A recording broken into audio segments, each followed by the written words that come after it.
Hi friends, I hope you all are doing well.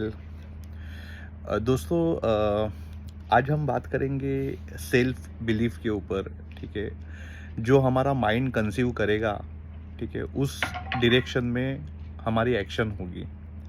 तो हमारे mind को positive चीज़ें कंसीव करना बहुत ज़्यादा ज़रूरी होता है। ठीक है, सो हमारे जो सबकॉन्शियस माइंड में जो चलता है उसमें इतनी स्ट्रेंथ होती है फ्रेंड्स।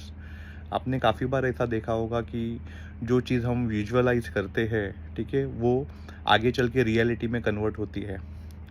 सो एक बिजनेसमैन होता है, ठीक है, एंड वो बिजनेसमैन इतना बैंक करप्ट होता है एंड उसको इतने ज़्यादा क्रेडिटर्स उसके पास बढ़ जाते हैं। उसका जो रिदम है बिजनेस ऑपरेट करने का, उसमें काफ़ी बैरियर्स आते हैं एंड जो उसके डेटर्स होते हैं वहाँ से उसको रिकवरी नहीं आती है, क्रेडिटर्स उसके पीछे पड़े रहते हैं। ठीक है, एंड एक ऐसा मकाम पे वो आ जाता है कि यार अभी यहाँ से कुछ नहीं हो सकता है, यहाँ से कुछ नहीं हो सकता है, क्योंकि बैंक की रिकवरी आ रही है, क्रेडिटर्स दरवाजे पे खड़े हो रहे हैं। सो काफ़ी काफ़ी काफ़ी स्ट्रेस से होके वो गुजर रहा होता है एंड फाइनली वो डिसाइड करता है कि नहीं, मुझे गिव अप कर देना चाहिए, मुझे गिव अप कर देना चाहिए, क्योंकि अभी मैं इतना नीचे आ चुका हूँ बिजनेस पैरामीटर्स को लेके कि यहाँ से ऊपर आना बहुत ज़्यादा डिफ़िकल्ट है। तो उससे ज़्यादा आसान है गिव अप करना। तो मैं गिव अप करता हूँ और मैं सुसाइड अटेम्प्ट करता हूँ। सो अभी सुसाइड अटेम्प्ट करना है तो वो सोचता है कि यार मैं क्या मोड ऑफ सुसाइड अटेम्प्ट करूँ। मैं पॉइज़न पीऊँ या मैं ट्रेन के नीचे जाऊँ या मैं यू नो माउंटेन्स के ऊपर से जंप करूँ।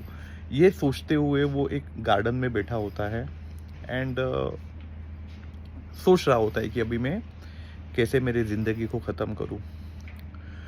तो वहाँ पे एक प्रॉपर वेल ड्रेस्ड एक senior person, okay, proper well dressed एक सीनियर पर्सन एक रिनाउंड कंपनी को रिप्रेजेंट कर रहा है ऐसा दिखाते हुए वो आता है उसके पास और बोलता है, ये हाय यंग मैन, मैं आपको ऑब्जर्व कर रहा हूँ कि आप बहुत ज़्यादा स्ट्रेस्ड हो, तो क्या मैं स्ट्रेस की वजह जान सकता हूँ। तो यंग मैन बोलता है कि नहीं सर, आप जाने दीजिए, ठीक है, मेरे कुछ है पर्सनल चैलेंजेस, पर आप जाने दीजिए। तो ओल्ड मैन बोलता है, नहीं नहीं, तू बता क्या तकलीफ है, क्योंकि मैं तेरे चेहरे पे खुशी देखना चाहता हूँ और उसके लिए तू जो बोलेगा वो मैं करने को रेडी हूँ।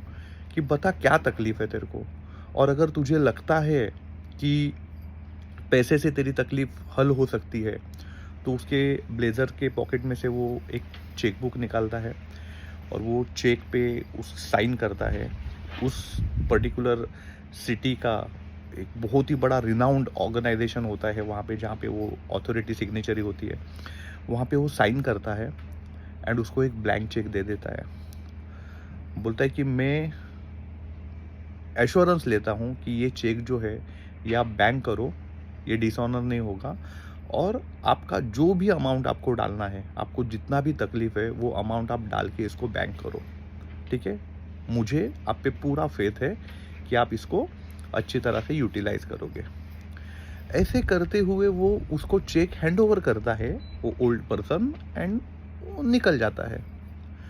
अभी वो ब्लैंक चेक उस यंग मैन के हाथ में है, चाहे तो वो जो भी अमाउंट रख के अटेम्प्ट कर सकता है, बैंक कर सकता है वो पर्टिकुलर चेक। तो वो सोचता है, खुद से बात करता है कि एक अनजान आदमी ने मेरे पे बिलीव करके, मेरे पे ट्रस्ट करके उसने एक ब्लैंक चेक मुझे दे दिया और बोला कि बिंदास इसमें जो मर्जी आप अमाउंट डालो। तो अगर एक अनजान आदमी मेरे पे इतना ट्रस्ट, इतना फेथ दिखा सकता है, तो क्या मुझे मेरे खुद पे उतना फेथ नहीं है? क्या मुझे मेरे उस पे उतना बिलीफ नहीं है कि मैं इस डिफ़िकल्ट फेज़ से खुद ही बाहर आ सकूँ? तो वो डिसाइड करता है कि नहीं, मैं क्या करता हूँ, मैं ये चेक को बैंक नहीं करता हूँ, अगेन मैं यहाँ से रीस्टार्ट करता हूँ। अगेन मैं यहाँ से रीस्टार्ट करता हूँ, वो सारे क्रेडिटर्स के पास जाता है, ठीक है। सारे क्रेडिटर्स के पास जाके हम्बली रिक्वेस्ट करता है कि देखिए ऐसा ऐसा है, मैं मानता हूँ कि आपका पैसा देना है, ठीक है। मेरा जो काफ़ी मटेरियल है वो रॉ मटेरियल को अभी तक फिनिश गुड्स में कन्वर्ट नहीं किया है, जैसे ही वो हो जाएगा थोड़ा बहुत वर्किंग कैपिटल मुझे लगेगा, आप प्लीज़ मुझ पर बिलीव रखिए, मैं आपका सारा पैसा चुका दूंगा। ऐसे करके वो समय बोरो करता है क्रेडिटर्स से, बैंक वालों को एक रिक्वेस्ट लेटर देता है और फिर से नई जर्नी स्टार्ट करता है।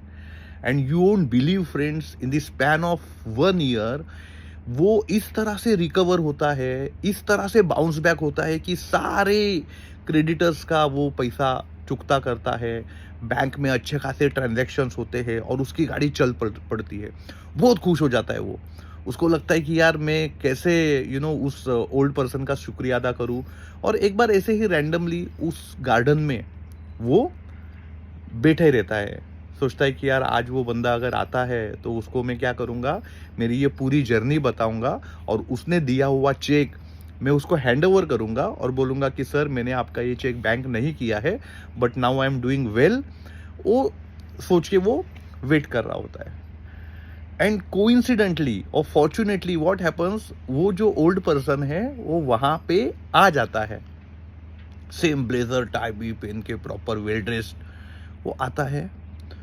और वो जैसे ही कॉन्वर्सेशन स्टार्ट करे, यंग पर्सन खुद के बारे में बताए, वैसे ही पीछे से 2-3 नर्स भागते हुए आती है और उस ओल्ड पर्सन को पकड़ती है, होल्ड करती है, चलो चलो चलो।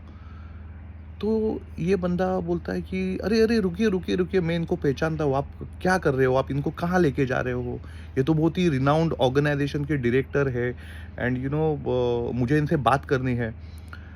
तो बोलती है कि सर इनका लास्ट 4 साल से हमारे हॉस्पिटल में ट्रीटमेंट चल रहा है, ये खुद को बहुत बड़ा बिजनेसमैन प्रिटेंड करते हैं, ये मॉर्निंग में निकलते हैं और लोगों को चेक बांटते फिरते हैं, ये मॉर्निंग में निकलते हैं, एस्केप करते हैं हमारे हॉस्पिटल से और लोगों को चेक बांटते फिरते हैं, इनका मेंटली ट्रीटमेंट चल रहा है। और वो बोल के वो नर्स जो है उसको उनको लेके, ओल्ड पर्सन को लेके वहाँ से निकलती है।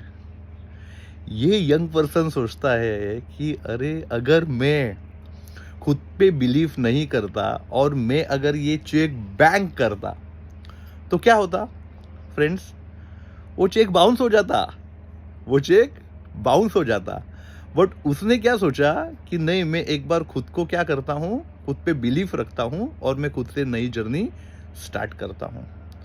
सो moral of this story is what उसमें वो हिडन स्ट्रेंथ थी, बट उस हिडन स्ट्रेंथ को दिखाने का जो काम है वो इस ओल्ड पर्सन ने किया। So this is all from my side friends. The moral of this story is what कि हमें सेल्फ बिलीफ रखना है, हमारे सबकॉन्शियस माइंड को में अच्छी पॉजिटिव थॉट्स रखने हैं एंड उस डायरेक्शन में हमें काम करना है। So wish you all the best, thank you very much.